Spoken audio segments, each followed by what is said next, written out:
I'm Subhash Kak. I'm a professor in the United States, and I worked on different aspects of Indian society, science, ancient history, and I've also written on caste.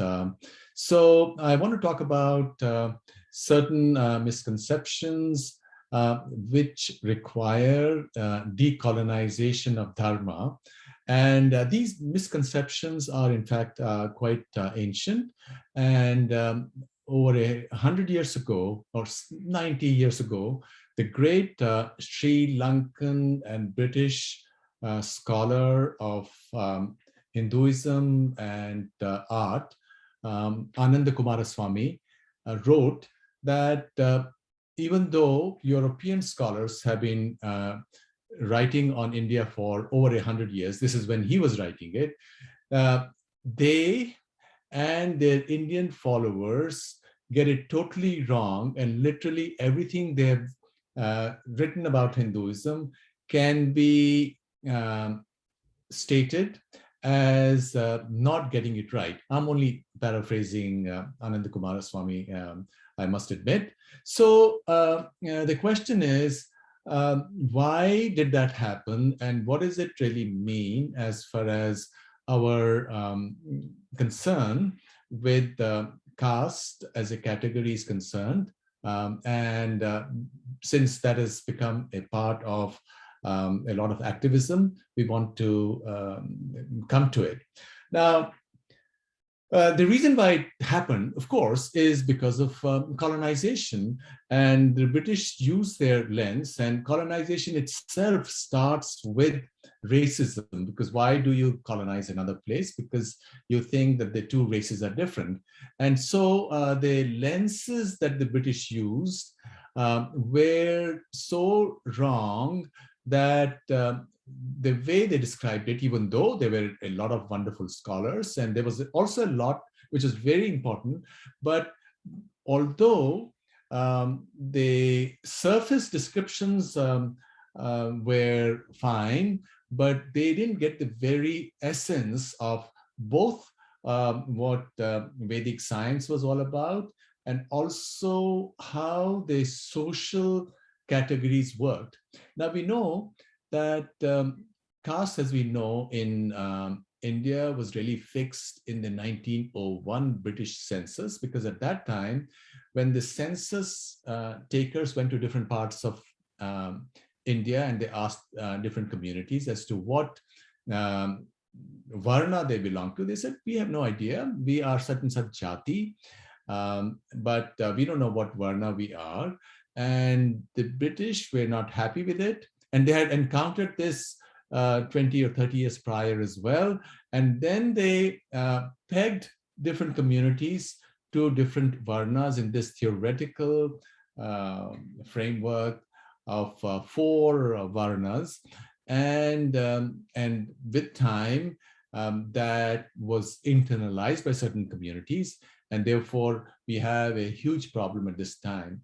But now let me tell you as to what my own personal understanding of Jatis is. I grew up in Kashmir, and we didn't find any discrimination in relating to other communities, because when I was growing up, my father, as a veterinarian, was posted to different towns in Jammu, Kashmir, and Ladakh. And so socially, our family interacted with a whole variety of other community people. And what we discovered was, or what I internalized was, that as far as Kashmir was concerned, we saw everybody's equal. And this, of course, has confirmation from the great Purusha Sukta of the Rig Veda, which says that every sentient being has the same Purush, or consciousness, within. And while in terms of social classes, there are different classes which specialize in different functions. For example, soldiers must go out to the battlefield and fight. And likewise, traders must do their stuff, or If you're a farmer, you go to the field and you do your work. But at an individual level, since each individual has the same purush, each individual, depending upon what tasks they are doing in their home, outside of what they may be doing as a part of larger society, take on all these four different roles of Brahmin or teacher or Kshatriya or Rajanya or fighter for justice, or Vaishya, the individual who works on different aspects of growth and upkeep of society, and Shudra, who is the one who does service. So the same individual is doing service at some time at home or in his or her community, or getting resources for the family, that is Vaishya, or sometimes you have to fight, then you are Kshatriya or Rajanya, or in one's own personal journey of self-knowledge, and as teacher within the home and in the larger family or community setting, a person is a Brahmin. So this is how I saw it, and I think this is the right way to see it. And I think this pegging of communities to specific varnas is wrong. And we have confirmation of this, as I already mentioned, in what the British census takers found when they went around the country asking different communities about what varna they belong to.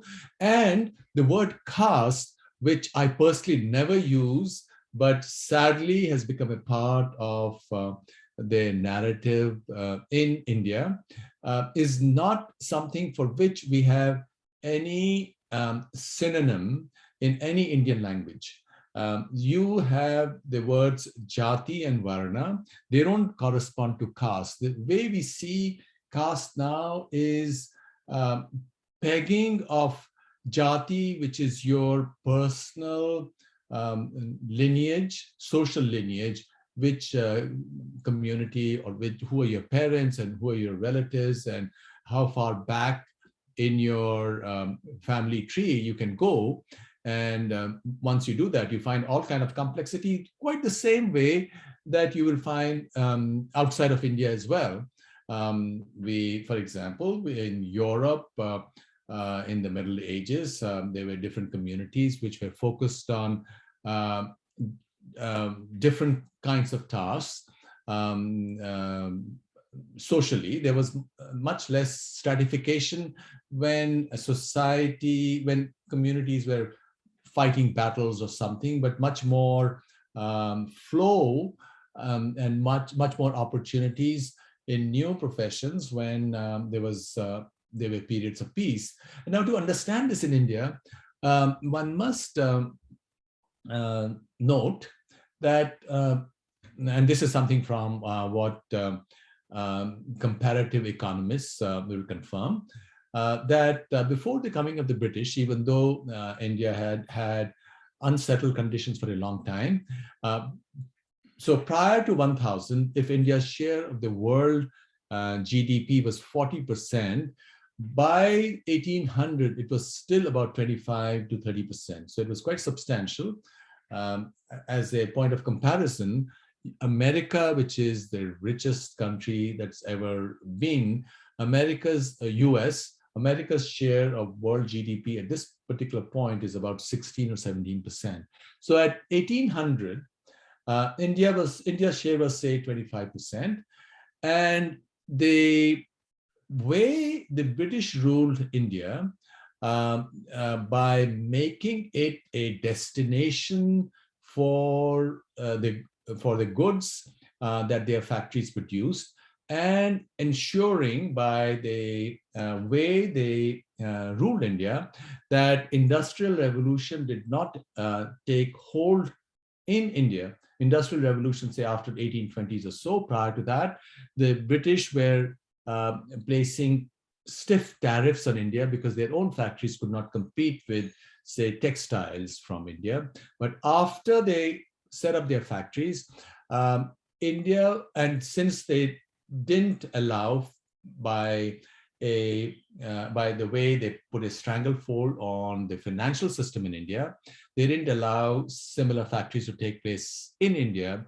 So India became impoverished successively, slowly, and communities, there were famines, which have been for after the 1850s, the phrase late Victorian Holocaust has been used for the series of famines that took place in India.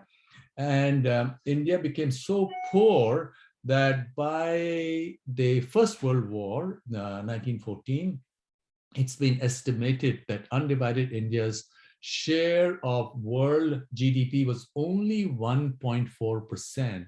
There was some change after the First World War because Britain then wanted India to contribute a bit more to the war effort in the First World War, and also for all the steps that took place before the Second World War. So by the time the British exited, India's share of the world economy was 2.3%. So this horrible period, although there were certain aspects to law, etc., which placed things on a more even keel, but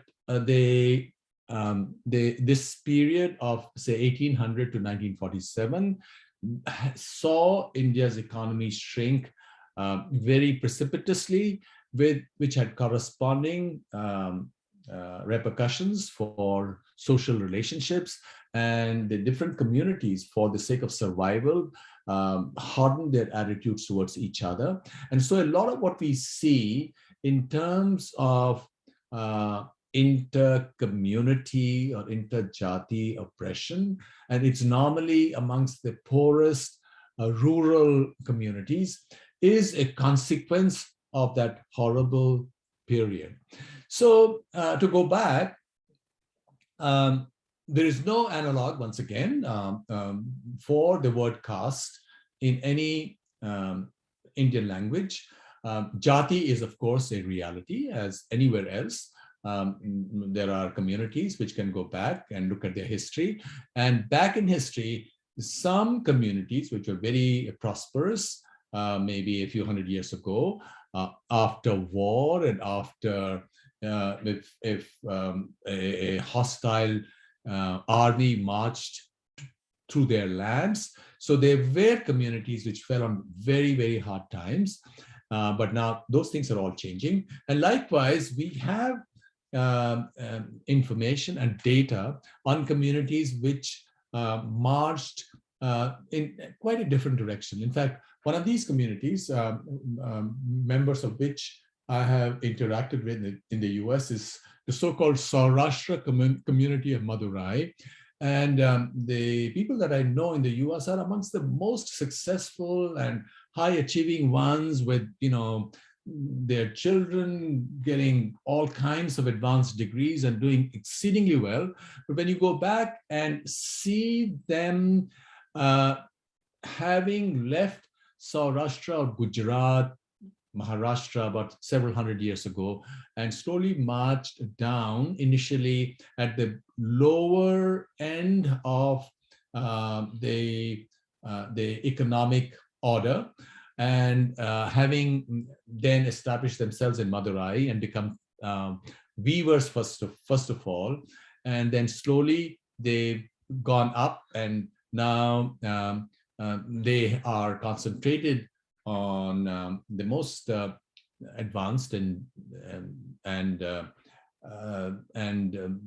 you know, research and educational enterprises. So one can see that this is, of course, an evidence of how there has been flexibility in India as elsewhere. So in my view, to come back to it, I don't think Indian society is fundamentally different from society anywhere else.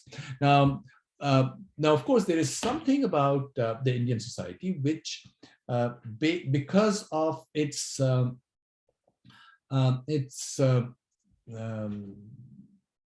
knowledge base in the Vedas, which is with its sole comprehensiveness. And this comprehensiveness speaks to the fact that I already mentioned, the fact that there is the same Purusha or consciousness in all sentient beings. And therefore, each sentient being, each human can go and literally do anything at all. And in fact, the idea of nirvana or moksha is the process by which the individual is able to transcend the expectations and frame in their community, which is of course informed by social conditions within that community. And therefore one can then not only liberate oneself from that cycle, and that cycle is informed also by the temperament that each individual is born with, but go beyond, because this is a framework in which ultimately we are talking of the possibility of infinite creativity. Each individual within this Purusha or consciousness is also called Shiva, or you might call consciousness as whosoever your deity is. So normally what happens is that this inner light is obscured by habit and by conditioning. Education is all a process by which you uncover the curtains which fall in this light, so to speak, and so that you have as much of access to this light as is possible. This light or prakasha, Shiva is also called light or prakasha, illuminates the mind. The mind is an instrument, and the coming of the mind and this light, prakasha and vimarsha, is what the path to one's transformation is. As more of the light falls on the mind, one has access to all the incredible creative energies that everybody can obtain. So this is a radical, universal approach. And this is really the foundation of all of Hindu social theory, as well as the many methods or precepts that were laid out for individual to get the most out of what was possible. Literally, in Kashmir, where I'm from, the slogan was Shivoham, meaning I am Shiva, or in other words, I am truly consciousness. But this is not only in Kashmir, even in the Shaivite tradition in South India. And this is all a part of what is called Vedanta. The slogan Shivoham is stressed. So this is, in my view, this is positive, revolutionary, radical. It's radical to the extent that it opens up the possibility of transformation for everybody, no matter what their background, gender, race, social context. Each person can obtain the incredible potential, literally infinite potential that resides within them. And all of this is not just poetic exaggeration. It has support from some of the greatest modern scientists. It has support from the quantum mechanical theory. And as you know, quantum mechanics is the deepest science of modern science that exists. And without quantum mechanics, you cannot have chemistry. Without chemistry, you can't explain biology. And without physics and chemistry, you cannot develop integrated circuits and all the amazing technology that has emerged in the last 100 years. So quantum mechanics is the fundamental theory, and the one of the creators of quantum mechanics was the great Austrian physicist Erwin Schrödinger, who in his autobiography written in the 1950s claimed that the central idea of quantum theory, namely that of superposition, came to him from the Vedas. And in fact, Schrödinger and Max Planck and other great physicists have repeated on many occasions that the most fundamental stuff of reality is not materiality, but it is consciousness. Because we perceive materiality within our consciousness. As far as each individual is concerned, what is central is their consciousness. Now, what Vedanta says is that all the individual consciousnesses are just a projection or projections of a single consciousness. Just as one single sun can shine in a million different pots of water, and you'll see the same orb shining in each of those pots. It's the same consciousness that illuminates the minds of any number of people. So I think one must look into this and see that and recognize and acknowledge that the way caste has been projected and has been made a subject of contestation is truly a consequence of certain events that took place. As I mentioned, the British insistence on pegging different communities to different Varnas. There is no such thing. And as I also said, although there are certain communities who might say that, well, my ancestors were teachers or priests or farmers or craftsmen or soldiers, but in reality, each individual can do any of these things because I truly believe in it. And I wrote a 1993 scholarly essay on it in Mankind Quarterly, which is an anthropological journal, which comes out of Washington, D.C., which is where I provided textual evidence for the argument that each individual has all the four Varnas. So sometimes people wonder, hey, first of all, we need to dismantle caste. Well, it's a figment of people's imagination. There is nothing like caste in India. Now, there are jatis, and that is a reality. There are different communities with their own unique histories, and each jati should be proud of their history. And if they've had hard time due to vicissitudes of history in recent years or recent centuries, and if they've come out of it, more glory to them. They need to be even more proud of how they've overcome it. Now, of course, there may be certain attitudes because of this sad fact that after independence, India's education system decided to go with colonial view of Indian history, and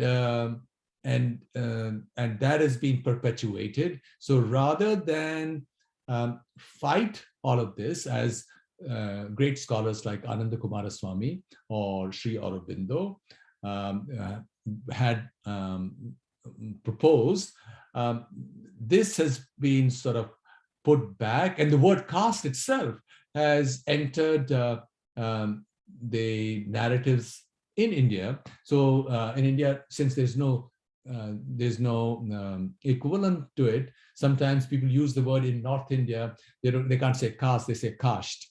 So it's not because jati is fine. You can't. Or sometimes they say jativad, but jativad would mean that one jati is superior to another, which is not the case at all. All jatis are equivalent. Even in social stratification, sociologists, and there are a number of them who come to India and done research that discovered that this naive idea that the Brahmin sat at the top, or the priest sat at the top of the social hierarchy, was totally wrong. In fact, the person who sat at the top, if there was social stratification, was the landowner, was the merchant, and the relationship between different jatis depended upon who had more money, and that's always been the case. And so what we conclude then is to decolonize not just the Indian mind, and that is something that is happening now, thankfully, but also the non-Indians across the world who have also been fed all this colonial crap, if I may use that strong term.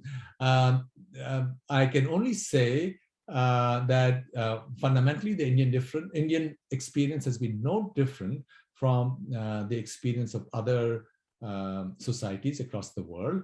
And as we also know that Megasthenes, the Greek ambassador who came to India during the Mauryan times, spoke of several communities or several castes, if we must use that term. And there was no mention by him of any canonical four-tier society. Now, it's also true, according to certain scholars, it's also true that there were certain people who, after the advent of Buddhism and emphasis on non-killing, which was not the case prior, because Hinduism saw society as having all kinds of function, and the idea of what is called Matsya Nyaya, or where one creature which is bigger must eat the other creature. In other words, you have violence as a part of nature in the world, just as the bigger fish to survive must eat the smaller fish in the ocean. But after Buddhism, with the ideology of absolute non-killing, communities which were engaged in trades such as that of skinning or leather work, etc., were then sort of made to live outside of the village. But that is something that happened not only in India, but also in China, Korea, Japan, and likewise in Europe as well. There were certain communities, and in Arabia, there were certain communities which were outside of the village. And in fact, in Europe, the Roma were totally disenfranchised. And in fact, for many long periods of time, it was even okay to kill the Roma because they were seen as outsiders. So the history of each society, all parts of the world, is quite complicated, but perhaps it's complicated in a unique way, but a unique way related to the specific history of the region. But speaking in a large sense, Indian social organization and the Indian experience, I think that's even more important than anything else. Indian experience is no different from that of other parts of the world. I think what has happened is activists, maybe driven by political or religious reasons, have zeroed on this idea of caste, because it is given that it's been sort of pushed by the Indian education system for the past 70 years, ever since India became independent. And it's a part of the conversation in India. And because India still has to come out of the horrors that were visited on it by what the British colonial rule did to India's economy. And therefore, we do have residual caste oppression or community or Jati oppression. Jati oppression would be the right word. So there are echoes of that outside of India, which people have held on to. And just as there used to be fashionable 100 years ago to blame the Jews for everything in Europe, and there used to be these pogroms, anti-Semitic pogroms. A mirror to that, possibly by similarly inspired groups, is to talk about Brahmanical patriarchy and all of that. It's total nonsense, not supported by the text, by India's own history, and in fact, Indian approach to reality and to the place for each individual, given that every human being is perceived as having the same Purusha or having the same Shiva within, is so beautiful, so extraordinarily liberating. I wish people took the time to understand all these complexities, and then they will it'll help them both within India and outside of India to get rid of this colonized discourse which has controlled this narrative.